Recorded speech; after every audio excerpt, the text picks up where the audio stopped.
Hello friends, आज के lecture में आप सभी का स्वागत है। आज जो हम लोग पढ़ने जा रहे हैं वो है अम्ल एवं क्षारक के परस्पर अभिक्रिया। तो अम्ल और क्षारक के परस्पर अभिक्रिया को देखेंगे। पिछले लेक्चर में हमने देखा था धातु कार्बोनेट और धातु हाइड्रोजन कार्बोनेट का अम्ल के साथ अभिक्रिया करा के। तो दोनों सिचुएशन में क्या देखा था, लवण बना था, जल बना था, कार्बन डाइऑक्साइड बना था। आज हम लोग देखेंगे अम्ल एवं क्षारक के परस्पर अभिक्रिया करवा के। तो यहाँ से एग्जाम में डायरेक्ट एग्जाम में क्वेश्चन देखने को आपको मिलेंगे। तो देखिए, अम्ल और क्षारक के जब परस्पर अभिक्रिया करवाएंगे तो अम्ल हम कौन सा लें, तो एक अम्ल हम लेते हैं HCl, ठीक है, जिसे एक्वस फॉर्म में हम लेंगे, एक्वस सॉल्यूशन में विलय अवस्था में लेंगे। और हम लोग ले लेते हैं सोडियम हाइड्रोक्साइड को, किसको ले लेते हैं, सोडियम हाइड्रोक्साइड को, NaOH को लेते हैं, ये भी एक्वस फॉर्म में होगा, है ना।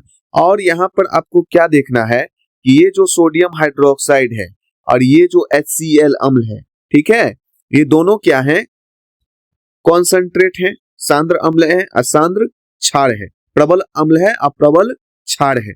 और इस दोनों में क्या देखने को मिलेगा आपको, ये दोनों जब अभिक्रियाएं होगी ना, तो अभिक्रियाएं जो परस्पर होगी तो हाइड्रोजन H+ में टूटेगा और क्लोरीन जो है Cl- में टूटेगा, सोडियम जो है Na+ में टूटेगा, OH- में टूटेगा, है ना।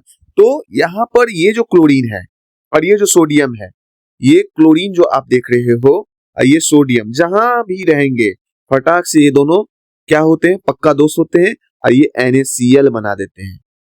क्योंकि सोडियम एक इलेक्ट्रॉन देने वाला और क्लोरीन एक इलेक्ट्रॉन इसको चाहिए, तो दोनों को जब एक एक इलेक्ट्रॉन की, एक को देना जरूरी है, एक को ग्रहण करना जरूरी है, मतलब अभी जब एक ही साथ ये दोनों अभिक्रिया करते हैं तो फटाक से ये NaCl का निर्माण कर देते हैं, आसानी से NaCl का निर्माण कर देते हैं।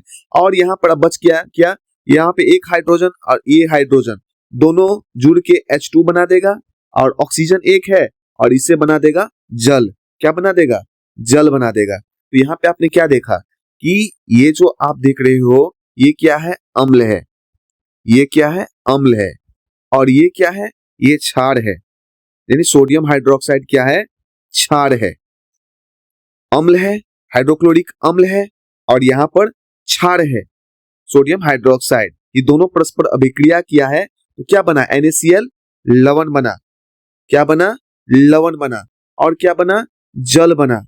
यानी आपने क्या यहां देखा इस अभिक्रिया में, जब अम्ल और क्षार परस्पर अभिक्रिया करता है तो क्या बनता है, संगत लवण और जल बनता है। ये जो संगत लवण और जल बनता है, इसीलिए यहाँ पे आपको हम बता दें, ये अभिक्रिया को हम लोग कहते हैं प्रायः उदासीनीकरण अभिक्रिया। क्या कहते हैं, उदासीनीकरण, उदासीनीकरण अभिक्रिया। क्यों कहते हैं अभी हम बताएंगे, उदासीनीकरण अभिक्रिया से हम क्यों कहते हैं ये भी समझाएंगे, टेंशन लेने वाली बात नहीं है। यहाँ पे आप देखिए एक और अभिक्रिया को हम प्रयोग करके यहाँ देखते हैं। देखिए उदाहरण के लिए हम आपको बता दें, यहाँ हम ले लेते हैं HNO3, किसको ले लेते हैं, HNO3 को लेते हैं, ये भी एक्वस फॉर्म में ले लेते हैं। और यहाँ पर हम ले लेते हैं सोडियम हाइड्रोक्साइड को, ये दोनों भी जब अभिक्रिया करेगी ना तो क्या बनाएगा, Na जो है NO3 से जुड़ के NaNO3 बना देगा, NaNO3 बना देगा, ये भी जो एक्वस फॉर्म में बना देगा, और क्या बना देगा, जल बना देगा, H2O लिक्विड का निर्माण कर देगा। क्योंकि यहाँ पे आप देख रहे हो NaNO3 जो सोडियम नाइट्रेट, सोडियम, ये जो NaNO3 है ये क्या है, सोडियम नाइट्रेट है। यहां हम लिख देते हैं ये क्या है, सोडियम नाइट्रेट, ये है सोडियम नाइट्रेट, है ना, ध्यान रखिएगा। NaNO3 क्या कहते हैं, सोडियम नाइट्रेट। ये भी जो आप प्रायः देख रहे हो ना, ये अम्ल और क्षार परस्पर अभिक्रिया किया तो सोडियम नाइट्रेट क्या है, लवण है और जल का निर्माण हुआ, और इसको भी हम लोग क्या कहेंगे, उदासीनीकरण अभिक्रिया। अब उदासीनीकरण अभिक्रिया का एक उदाहरण से आपको हम समझाने का प्रयास करते हैं। अब ध्यान दीजिएगा, एक परख नली हम लेंगे, क्या करेंगे, एक परख नली लेंगे, इस परख नली में हम लोग क्या करेंगे, एक लिक्विड को भरेंगे। यहां से एग्जाम में क्वेश्चन आते हैं, इसलिए ध्यान से सभी ध्यान दीजिएगा। इस लिक्विड का नाम है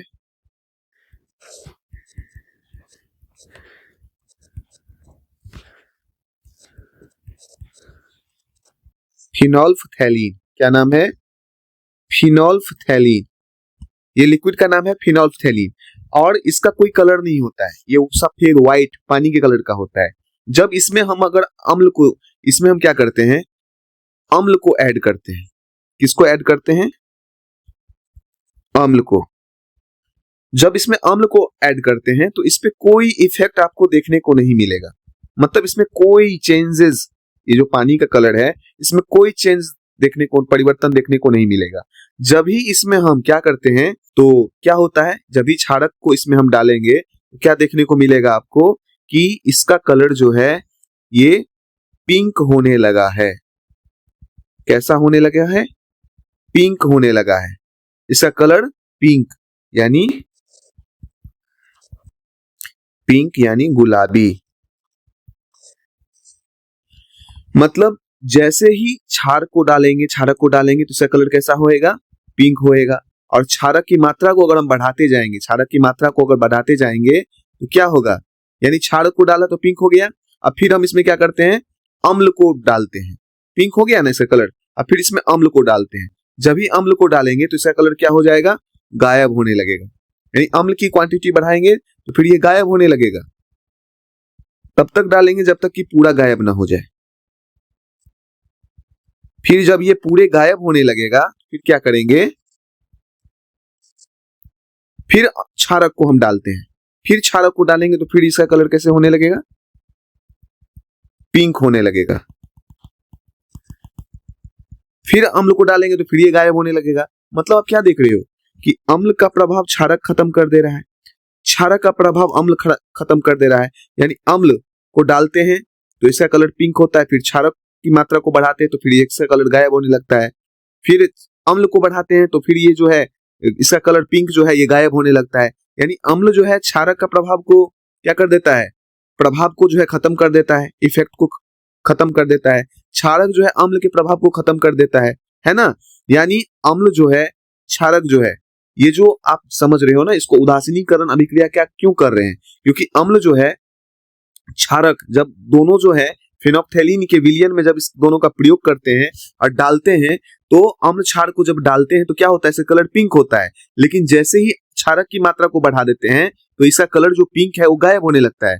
फिर जो हम क्या करते हैं कि अम्ल की मात्रा को बढ़ा फिर डालते हैं तो फिर अम्ल की मात्रा जब ही बढ़ेगी तो फिर इसका कलर पिंक होने लगेगा। फिर हम क्षारक को डालेंगे तो फिर ये गायब होगा, है ना। तो क्षारक की मात्रा को डालेंगे तो फिर कैसे होने लगेगा? बढ़ाएंगे तो क्या होने लगेगा? गायब होने लगेगा। फिर अम्ल को डालेंगे फिर ये जो है पिंक होने लगेगा। इस तरह जो है अम्ल जो है क्षारक का प्रभाव खत्म कर दे रहा है, क्षारक जो है अम्ल का प्रभाव खत्म कर दे रहा है ना, इस फेनोप्थेलीन के विलयन में। तो इससे क्या निष्कर्ष आया? इससे ये निष्कर्ष निकला कि भैया ये दोनों जो है एक दूसरे के प्रभाव को क्या कर देते हैं? इफेक्टेड कर देते हैं, है ना। तो यहाँ पर ये इसीलिए इसे हम लोग क्या कहते हैं? उदासीनीकरण अभिक्रिया। अम्ल जो है क्षार का प्रभाव को मतलब निष्क्रिय कर देता है, क्षारक अम्ल के प्रभाव को निष्क्रिय कर देता है ना। तो यहाँ पर अम्ल और क्षार जब दोनों परस्पर अभिक्रियाएं करती है तो संगत लवण और जल का निर्माण होता है। ध्यान दीजिएगा, यही जो संगत लवण और जल का निर्माण होता है जिस कारण से इसे हम क्या कहते हैं? उदासीनीकरण अभिक्रिया। उदासीनीकरण अभिक्रिया जो है क्यों कहते हैं? क्योंकि फेनोप्थेलीन का जो प्रयोग है आपको हम करके बता दिए हैं, ठीक है। तो HCl HNOH को जो है अभिक्रिया किया तो लवण जल बना। और ध्यान रखें, जब अम्ल क्षार परस्पर अभिक्रिया करेगी, अम्ल और क्षारक परस्पर अभिक्रिया करेगी तो क्या बनेगी? संगत लवण और जल का निर्माण होगा। और प्रायः इसी अभिक्रिया को ये जो फेनोप्थेलीन का प्रयोग दिखाए हैं इस कारण से इसे हम क्या कहते हैं? उदासीनीकरण अभिक्रिया भी कहते हैं। अम्ल क्षारक के परस्पर अभिक्रिया को ही उदासीनीकरण अभिक्रिया के नाम से हम जानते हैं। अगर आपको यहाँ पे समझ में आया है, बिहार एग्जाम पोर्टल चैनल को जरूर सब्सक्राइब करें, लाइक करें, शेयर करें, कमेंट्स करें। फिर मिलते हैं नेक्स्ट वीडियो में, तब तक के लिए धन्यवाद।